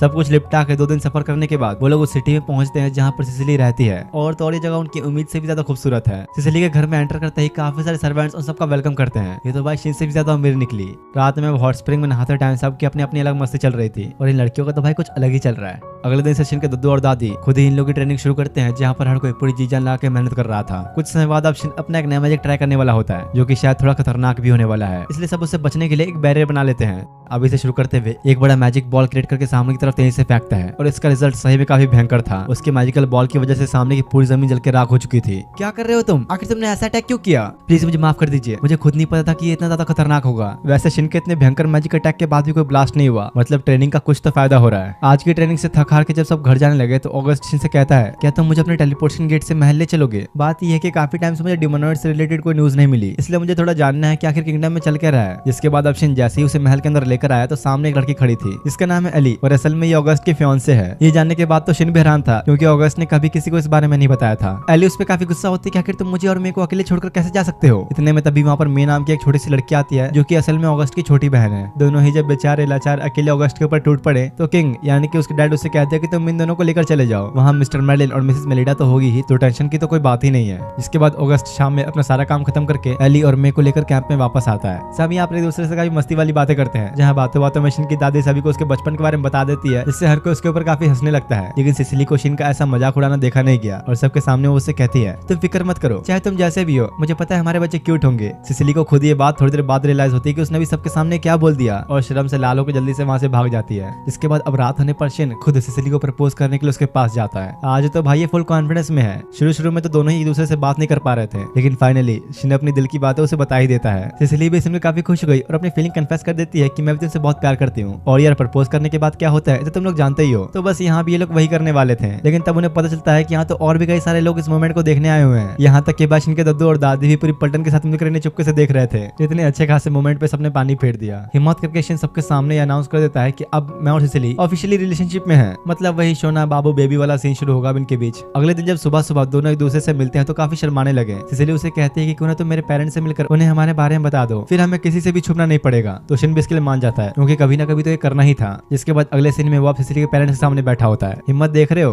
कल ही प्रपोज किया और आज शादी की बात करने पहुंच गया। शुरुआत में तो वो भी काफी डर रहा था कि पता नहीं उसके पेरेंट्स जाने के बाद उसका क्या हाल करेंगे, लेकिन यहाँ पर इसका बिल्कुल ही उल्टा होता है। सिसिली के डैड तो शिन से बड़े खुश होते हुए कहते हैं कि तुमने क्या खबर सुनाई है, तुम हमारी बेटी से शादी करोगे, इससे अच्छी बात और क्या हो सकती है। मैं तो बहुत ही खुश हूँ, हमारी तरफ से तो पूरी हाँ है। सिसिली की मामू से कहती है, देखो हम लोग नोबल फैमिली से हैं, हमने तुम्हें परमिशन तो दे दी है, लेकिन तुम ऐसे ही सिसिली के साथ डेट नहीं कर सकते। पहले तुम्हें उसके साथ एंगेजमेंट करनी होगी, उसके बाद ही तुम उसे डेट कर सकते हो। इस पर शिन तो पूरा सीरियस होते हुए हाँ कह देता है, काफी जोश में आज। ये तो दूसरी तरफ स्ट्रॉन्ग को दिखाया जाता है, जो कि एम्पायर में बैठा अपने अगले चाल की प्लानिंग कर रहा है। और यार कुछ तो अब बहुत ही भयंकर होने वाला है। इधर यहाँ आज जब सब ट्रेनिंग कर रहे थे तो शिन अब फिर से अपना एक न्यू मैजिक ट्राई करने का सोचता है। जो सुनते ही सामने खड़े सबके सब जल्दी से प्रोटेक्शन वॉल खड़ी कर लेते हैं। क्या पता इस बार ये अपने अटैक से हमें ही ना उड़ा दे। तो शिन कहता है, चिंता मत करो, इस बार मैं कुछ बहुत ही अलग करूंगा। वो अब एक स्टोन को लेकर उस पर अपनी कोई मैजिक ट्रिक अप्लाई करके हवा में उड़ा देता है। किसी को भी देख के विश्वास नहीं होता कि भाई ये कैसा चमत्कार है। असल में वही फ्लोटिंग मैजिक है जिसे स्ट्रॉन्ग ने शिन से लड़ते वक्त यूज किया था। तो अब अपने इस नए मैजिक को ढंग से टेस्ट करने के लिए वो इसे खुद के ऊपर ट्राई करता है और अगले ही सेकंड वो हवा में खड़ा होता है। इन सबके तो होश ही उड़ चुके थे, भाई कहाँ से लाता है ऐसी मैजिक पावर्स, इसकी सीखने की कोई लिमिट है भी या नहीं। अरे मुझे सीखना जरूरी था, स्ट्रॉन्ग से फाइट भी तो करनी है। इसी के साथ उनकी आज की ट्रेनिंग खत्म होती है। इसके कुछ दिन बाद ये पता चलता है कि शिन और उसके होने वाली वाइफ ने एंगेजमेंट कर ली है, वो भी मर्लिन और मेलिडा को बिना बताए। इसलिए अब दोनों माफी मांगने आए हुए थे। देखो मुझे इस बात से कोई प्रॉब्लम नहीं है, लेकिन इससे पहले कि ये बात लोगों के सामने आए मुझे सिसिली के पेरेंट्स से मिलना पड़ेगा। इसके बाद मर्लिन और मेलिडा शिन के साथ सिसिली के पेरेंट्स के पास आते हैं। मेलिडा उन्हें सारी बातें बिल्कुल सच बता देती है कि शिन और उसके बीच कोई खून का रिश्ता नहीं, ये हमारा एक एडॉप्टेड चाइल्ड है। असल में इन दोनों को अब तक ये लग रहा था कि सिसिली के पेरेंट्स ने शिन को एंगेजमेंट करने की परमिशन इसलिए दी क्योंकि वो उनका ग्रैंडसन है, लेकिन ऐसा नहीं है। सिसिली के पेरेंट्स ने शिन को परमिशन उसका फैमिली बैकग्राउंड देख के नहीं बल्कि शिन को देख के दी, क्योंकि उन्हें यकीन है कि वो सिसिली से प्यार करता है और उसकी हमेशा रक्षा भी करेगा। इन सभी लोग यहाँ पर ऐसी कुछ और बातें चलती हैं। इसके बाद फाइनली इन दोनों को ही अपनी फैमिली से परमिशन मिल जाती है। अगले दिन दिखाया जाता है कि शिन ने अपने ग्रुप के सारे मेंबर्स को एक नया आर्मर दिया है, जिसमें उसने बहुत सारे हाई लेवल के बैरियर्स लगा रखे हैं। दरअसल मैंने इस आर्मर पर ऑप्टिकल कैमोफ्लेज और कॉजी टेम्परेचर के नाम के 2 स्पेल्स यूज किए हैं। इससे तुम सभी हर एक सिचुएशन में खुद को दुश्मन से छुपाने के साथ साथ अपनी बॉडी के टेम्परेचर को भी कंट्रोल कर सकते हो। मेरे इस आर्मर से तुम लोग दुश्मन के हर एक चाल से बच सकते हो। इस पर ऑगस्ट कहता है, ये कुछ ज्यादा ही अपग्रेड्स नहीं कर दिए तुमने, लगता है आज की ट्रेनिंग काफी खतरनाक होने वाली है। हाँ तुमने सही कहा, क्योंकि आज हम लोग कैटास्ट्रॉफिक क्लास के डीमन से लड़ने जाएंगे। जो सुनते ही सारे डर जाते हैं। तो शिन उन्हें कहता है कि चिंता मत करो, तुम सभी अब इतने ट्रेंड हो चुके हो कि उनसे लड़ सको।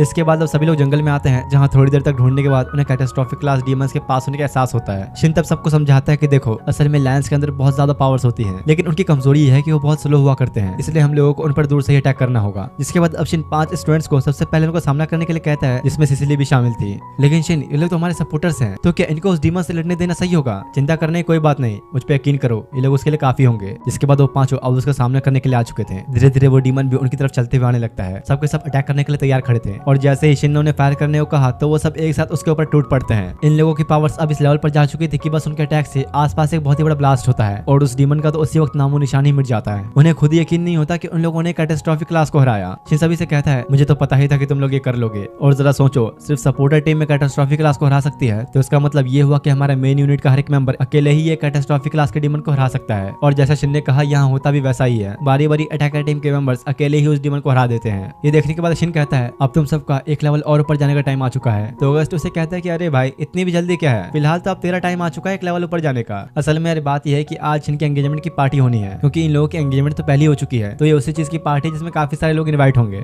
सिसिली को ऐसे सजा हुआ देखकर शिन तो उसमें खो ही जाता है। और अब इससे पहले कि इन दोनों के बीच में कुछ होता, सिसिली की मॉम वहां आ जाती है। तुम लोग इसे बाद में करना, पहले पार्टी में आ जाओ जल्दी। जिसके बाद अब दोनों जब एक साथ एंट्री लेते हैं तो काफी अच्छे लग रहे थे। डिस सभी से कहता है, मैं यहाँ का किंग, इस एंगेजमेंट का विटनेस हूँ, तो इस खुशी के मौके पर चलो पार्टी शुरू करते हैं। काफी देर तक मस्ती और खाना पीना करने के बाद शिन सिसिली के साथ बाहर आता है। देखो मैं जानता हूँ कि हमारी एंगेजमेंट हो चुकी है, लेकिन क्या करूँ, मुझे पहले कहने का मौका ही नहीं मिला। और तब शिन उसे शादी के लिए प्रपोज कर देता है। किंगडम के अंदर तो फिलहाल सब कुछ अच्छा चल रहा था, लेकिन दूसरी तरफ यहाँ पर एम्पायर में स्ट्रॉन्ग सभी टाउन और विलेजेस को तबाह कर चुका है। उसकी प्लानिंग भी बहुत ही खतरनाक थी। असल में जब नोबल्स मस्त ऐशोआराम की जिंदगी जी रहे थे, तब दूसरी तरफ काफी सारे विलेजर्स भूखे मर रहे थे, तो स्ट्रॉन्ग ने उन सभी को डिमोनॉइड में बदलकर उनके ही हाथों नोबल्स को खत्म करवा दिया। स्ट्रॉन्ग अब अपनी डिमोनॉइड आर्मी से कहता है, अब तो हम लोग एम्पायर को पूरी तरह से तबाह कर चुके हैं, तो अब क्या, क्योंकि एम्पायर को पूरी तरह से बर्बाद करना ही मेरा मकसद था, लेकिन क्योंकि अब वो पूरा हो चुका है तो अब मेरे पास करने को कुछ भी नहीं बचा। उसकी बातें सुनकर एक डिमोनॉइड कहता है, आखिर आप तुम ये क्या कह रहे हो, अब तो हमारे पास इतनी ताकत है कि हम हर एक राज्य के ऊपर कब्जा कर सकते हैं। डिमोनॉइड्स की इतनी बड़ी आर्मी के साथ बस हर जगह हमारा राज होगा। लेकिन स्ट्रॉन्ग उसे इसके लिए साफ मना करते हुए कहता है, अब तुम लोग अब जो चाहे कर सकते हो, मैं तुम्हें नहीं रोकूंगा, मेरा मकसद इतना ही था जो अब पूरा हो चुका है, तो अब मुझे बीच में मत घसीटना।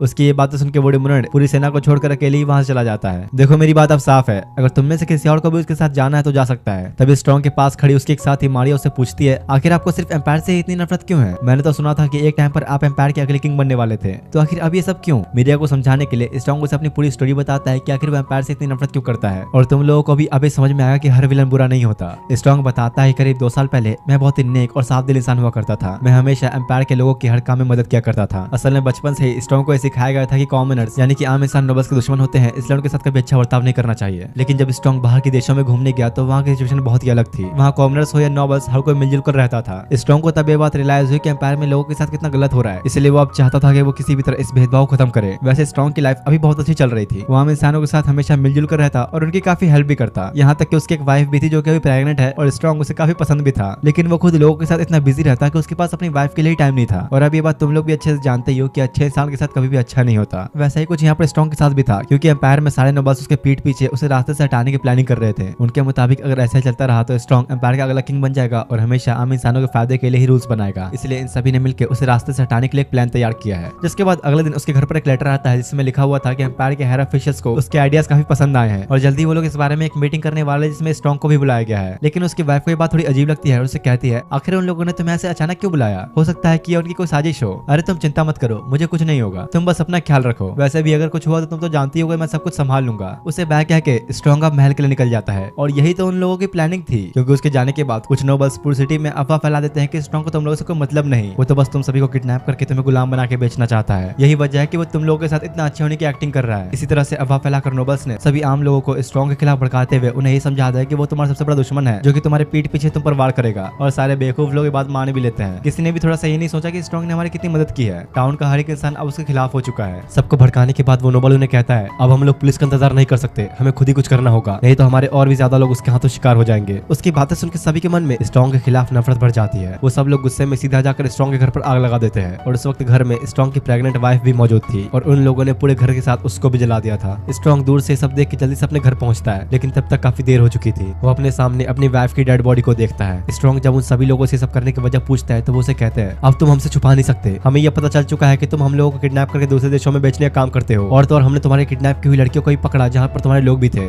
सच बताना, तुम लोगों को क्या लगता है मैं क्या तुम्हारे साथ ऐसा कर सकता हूँ? और मान लो अगर मैं करता भी तो मैं भला इस तरह खुलेआम क्यों करता? उसकी ये बातें सुनने के बाद इन सबको रियलाइज होता है कि उन्होंने कुछ गलत कर दिया और स्ट्रॉन्ग से माफी मांगते हैं। अरे वाह, अब तुम लोग मुझे सॉरी कह रहे हो, जाओ मेरी वाइफ की डेड बॉडी से भी सॉरी कह दो। स्ट्रॉन्ग का दुख और दर्द इस वक्त इतना बढ़ चुका था कि वो एक बिल्कुल ही अलग रूप में आने लगता है। अब मुझे समझ में आया कि मैं कितना बड़ा बेवकूफ था जो तुम लोगों के लिए सब कुछ करता रहा। तुम सब भी उन्नीच नोबल से कम नहीं। स्ट्रॉन्ग अपनी वाइफ और होने वाले बच्चे के जाने का गम बिल्कुल भी सह नहीं पाता और बहुत जोर जोर से चिल्लाने लगता है। स्ट्रॉन्ग की पावर्स उसके कंट्रोल से बाहर चली जाती है। इस बदले की आग ने अब उसे पूरी तरह एक डिमोनॉइड के अंदर बदल दिया और एक बड़े से ब्लास्ट के साथ उसके आसपास की सारी चीजें डिस्ट्रॉय हो जाती हैं। और तब उसी वक्त से स्ट्रॉन्ग ने एम्पायर को बर्बाद करना ही अपना मकसद बना लिया था। वैसे यार, अब तुम लोग बताओ, क्या लगता है स्ट्रॉन्ग ने सही किया या गलत? उसकी सारी कहानी सुनने के बाद स्ट्रॉन्ग का एक साथी जेस्ट लॉरेंस नाम के एक डिमोनॉइड से कहता है, अब जब क्योंकि स्ट्रॉन्ग का मकसद पूरा हो चुका है तो क्या तुम्हें नहीं लगता कि आगे इतनी बड़ी आर्मी को संभालने के लिए उसे एक नए मकसद की जरूरत होगी? लॉरेंस को कुछ समझ नहीं आता तो जेस्ट उसे कहता है कि मैं चाहता हूँ कि तुम बाकी डिमोनॉइड्स के साथ मिलकर स्वीट किंगडम पर अटैक कर दो, क्योंकि वो किंगडम काफी छोटा होने के साथ साथ किंगडम ऑफ एल्डशील्ड का पड़ोसी भी है। तो अगर वहाँ डिमोनॉइड्स का अटैक होगा तब वो जरूर आएगा। क्या मतलब तुम्हारा? कौन आएगा? जिस पर वो जवाब देता है, शिन वॉलफॉर्ड। स्ट्रॉन्ग के अगले मकसद के लिए वो हमारा बिल्कुल ही सही टारगेट रहेगा। मैं समझ गया, तुम उसकी ताकत का अंदाजा लगाना चाहते हो ताकि जब स्ट्रॉन्ग उसका सामना करे तो हमें उसकी कमजोरी पता हो। जिसके बाद एल्डशील्ड किंगडम को दिखाया जाता है जहाँ पर ऑगस्ट का क्राउन प्रिंस बनने का इवेंट चल रहा है। क्राउन प्रिंस बनने का मतलब अब ऑफिशियली ऑगस्ट को अंकल डिस्क के बाद अगला किंग तय कर दिया गया है। सेरेमनी चली रही थी कि तभी एक सोल्जर आके कहता है, महाराज ये बहुत ही जरूरी है, स्वीट किंगडम में डिमोनॉइड्स ने अटैक किया है, उनकी आर्मी के सामने सोल्जर्स कुछ भी नहीं कर पा रहे। ये सुनते ही सब लोग काफी घबराने लगते हैं और उनके बीच डर का माहौल बनने लगता है। ऑगस्ट आके सभी से कहता है, आप सभी लोग को डरने की कोई जरूरत नहीं, हमारे पास पड़ोसी देश को बचाने के लिए एक हथियार है। तब ऑगस्ट शिन को सामने लाके सभी को उसके बारे में बताते हुए कहता है, ये है शिन वॉलफॉर्ड, आप सभी लोग तो इसे जानते ही होंगे। तो अगर ये हमारे साथ है तो किसी भी तरह की आर्मी हमारा कुछ भी नहीं बिगाड़ सकती और हमारी पूरी टीम अब स्वीट किंगडम में जाने वाली है। जिसके बाद अगले ही सीन में शिन और अल्टीमेट मैजिक ग्रुप के सारे मेंबर्स जाने के लिए तैयार हो जाते हैं। ऑगस्ट शिन को लोगों के सामने कुछ मोटिवेशनल स्पीच देने को कहता है और साथ ही उसे टीम का एक नया नाम चुनने की जिम्मेदारी भी दे देता है। शिन तो ये सुनकर और परेशान ही हो गया कि भाई मुझे अब स्पीच भी देनी होगी। ऑगस्ट हमेशा बेचारे को फंसा ही देता है। फाइनली हिम्मत करके वो सभी से कहता है, आप लोग को फिक्र करने की कोई जरूरत नहीं, हमारी टीम इतनी ट्रेंड है कि हमारा हर एक मेंबर अकेले ही कई सारे डिमोनॉइड्स को दूर चटा सकता है और अब हमारी इस टीम का नाम होगा द अल्टीमेट मैजिशियंस। शिन को ये उम्मीद तो नहीं थी, लेकिन उसकी स्पीच सुनने के बाद लोगों में बहुत ज्यादा जोश भर जाता है। पर टीम का नया नाम सुनकर सभी शौक थे कि भाई इसे कुछ अच्छा नाम नहीं सूझा और अगस्त साइड में खड़ा ये सब देख के दांत फाड़ रहा होता है। कुछ देर बाद शिन जाने के लिए सभी के ऊपर फ्लोटिंग मैजिक यूज करता है जिससे सबके सब हवा में उड़ने लग जाते हैं। दूसरी तरफ स्वीट किंगडम में 100 से भी ज्यादा डिमोनॉइड्स अटैक कर चुके थे, जो देख के उनकी आर्मी का कमांडर जल्दी से एल्डशील्ड किंगडम से हेल्प बुलाने के लिए कहता है। लेकिन दिक्कत ये थी कि इन लोगों तक हेल्प पहुंचने में ही कई दिन लग जाएंगे, तब तक तो सब कुछ खत्म हो जाएगा। तभी दिखाया जाता है कि उससे किंगडम के अंदर कुछ डिमोनॉइड्स एक माँ और उसके बच्चे को मारने के लिए उनका पीछा कर रहे थे और पकड़ने के बाद जब वो उसे मारने वाले थे कि तभी एंट्री होती है अपने मेन कैरेक्टर की, जो आते ही कुछ सेकंड्स के अंदर उनके बैंड बजा देता है। और हाँ, ये लोग यहाँ पर इतनी जल्दी इसलिए आ पाए क्योंकि शिन ने फ्लाइंग मैजिक यूज किया था। दूसरी तरफ ऑगस्ट स्वीट किंगडम के सभी लोग के सामने आके अनाउंस करता है कि हम लोग आपकी मदद के लिए आए हैं, बस आप सबको हम पर भरोसा करना होगा। ऑगस्ट की थोड़ी बहुत ऐसी और मोटिवेशनल बातें सुनने के बाद सबके अंदर ही काफी जोश भर जाता है। शिन और उसकी पूरी टीम आपस में ग्रुप्स में बढ़कर डिमोनॉइड्स से फाइट करने के लिए निकल जाते हैं, जहाँ पर एलिस और ली ने एक साथ मिलकर 2 डिमोनॉइड्स को मार गिराया। दूसरी तरफ यहाँ पर थॉर और जूलियन भी उनसे लड़ रहे थे, लेकिन थॉर उनमें से एक को खत्म ना करके उससे पूछता है, क्या तुम लोग ये सब स्ट्रॉन्ग के ऑर्डर्स पर कर रहे हो? लेकिन वो डिमोनॉइड उसकी बातों को जवाब नहीं देता। तो थॉर उसे और ज्यादा घायल करते हुए कहता है, तुम्हें देख के तो ऐसा लग रहा है कि तुम पहले आम लोगों में से ही एक थे। तो वो उसे कहता है कि शायद तुम्हें अंदाजा नहीं, इन नोबल्स ने हमसे कितना कुछ छीन लिया है, हम बस इनसे नफरत करने के अलावा और कुछ भी नहीं कर सकते थे। लेकिन अब ऐसा नहीं होगा क्योंकि हमने उन सबको खत्म कर दिया और अब हम लोगों को उनसे भी नफरत है जो हम जैसों की जिंदगी बर्बाद करके शांति से जी रहे हैं। अरे लेकिन इसका मतलब ये थोड़ी ना कि तुम मासूम लोगों की भी जान लोगे। दूसरी तरफ दिखाया जाता है कुछ डिमोनॉइड्स हॉस्पिटल के ऊपर अटैक करने वाले होते हैं, लेकिन अभी इस वक्त बीन और ओलिविया इस जगह की रक्षा कर रहे हैं। शुरुआत में तो बीन भी काफी डर रहा था क्योंकि उसने आज से पहले कभी किसी डिमोनॉइड से फाइट नहीं की और उसके डर का फायदा उठाते हुए वो डिमोनॉइड उसके ऊपर अटैक भी कर देता है। लेकिन तभी ओलिविया उसे बचा लेती है। उसे अपने साथ देख के बीन को अब थोड़ी हिम्मत आने लगी और दोनों एक साथ मिलकर फाइट करने लगते हैं। सभी से दूर इधर शिन बिना किसी दिक्कत के सारे डिमोनॉइड्स को बिना रुके बस मारता ही जा रहा था। पीछे से लॉरेंस भी सब छुप के देख रहा होता है और काफी ज्यादा हैरान था। उसने तो कभी सोचा भी नहीं था कि शिन के पास इतनी पावर्स होंगी। थोड़ा और कॉन्सेंट्रेट करके वो शिन की कुछ कमजोरी ढूंढने की कोशिश करने लगता है, लेकिन थोड़ी देर में ही उसे रियलाइज हो गया कि शायद शिन की कोई कमजोरी ही नहीं। दूसरी तरफ ऑगस्ट और मारे के सामने वो डिमोनॉइड आता है जिसने कुछ देर पहले स्ट्रॉन्ग के साथ बहस किया था। भूल जाओ बच्चे, तुम्हारा ये कॉन्फिडेंस मेरे सामने काम नहीं करेगा, तुम सब आज ही मरोगे। बस एक बार हमारे हाथ तुम्हारा लीडर लग जाए उसके बाद तुम सब खुद ही भाग जाओगे। वो ऐसा क्या? पर छोड़ो, वो तो देखा जाएगा। लेकिन अभी तो मुझे तुम्हारी बातों से लग रहा है कि तुम ही उन डिमोनॉइड्स के लीडर हो। तो सेम बात तुम पर भी अप्लाई होती है कि अगर मैं तुम्हें खत्म कर दूं तो बाकी सबके सब ऐसे ही भाग जाएंगे। आपस में इस तरह और घंटों तक बहस करने के बाद फाइनली इन दोनों के बीच फाइट शुरू होती है। वो सबसे पहले मारिया को टारगेट करते हुए उस पर लगातार अटैक्स करने लगता है, लेकिन मारिया के पास इस वक्त शिन का दिया हुआ डिफेंस आर्मर था जिससे उसकी चोटी आसानी से हिल भी हो जाती है। वो अब काफी सारे फायर अटैक्स भी उस डिमोनॉइड के ऊपर करने लगती है, लेकिन उसके ऊपर उसका कोई असर ही नहीं होता क्योंकि उस डिमोनॉइड के पास एक स्पेशल मैजिकल वेपन था जो कि उसने स्वीट किंगडम के मैजिशियन से छीना है। और क्योंकि अब जब उसे कोई असर हो ही नहीं रहा तो ऑगस्ट और मारिया प्लानिंग करके अलग अलग डायरेक्शन से लगातार अपने अटैक्स करते रहते हैं और उनके काफी देर तक करने के बाद आखिर में उसका वो बैरियर टूट ही जाता है। तभी मौके का फायदा उठाते हुए ऑगस्ट जल्दी से उसे पीछे से वार करके उसे वहीं पर खत्म कर देता है। कुछ देर बाद दिखाया जाता है कि स्वीट किंगडम के अंदर इस वक्त शिन के दादा और दादाजी भी मौजूद हैं, लेकिन उन्हें लड़ने की कोई जरूरत ही नहीं पड़ रही। शिन की टीम ही इन सब के लिए काफी है। ये सब देखकर तो लॉरेंस के पूरे होश उड़ चुके थे क्योंकि उसने कभी सोचा ही नहीं था कि शिन के साथ साथ उसके बाकी बाकी के टीम मेंबर्स भी ऐसी तबाही मचा देंगे। अपनी हार मानते हुए वो एक ब्रॉडकास्ट के जरिए सारे डिमोनॉइड्स को वापस जाने के लिए कहता है और दूसरी तरफ स्वीट किंगडम के बाहर खड़ा जस्ट भी सब देख के हैरान था। इसलिए लॉरेंस की मदद करने के लिए वो अपनी ही साथी मीरिया को बुला लेता है, जो कि एक काफी हाई लेवल की डिमोनॉइड है। वो इतनी पावरफुल होती है कि स्वीट किंगडम के लोहे से बने गेट को एक झटके में ही तोड़ते हुए अंदर एंट्री करती है। इसकी पावर्स का अंदाजा तुम लोग इसी बात से लगा सकते हो कि इतने बड़े लोहे से बने गेट को इसने बस कुछ सेकंड्स में ही पिघला दिया।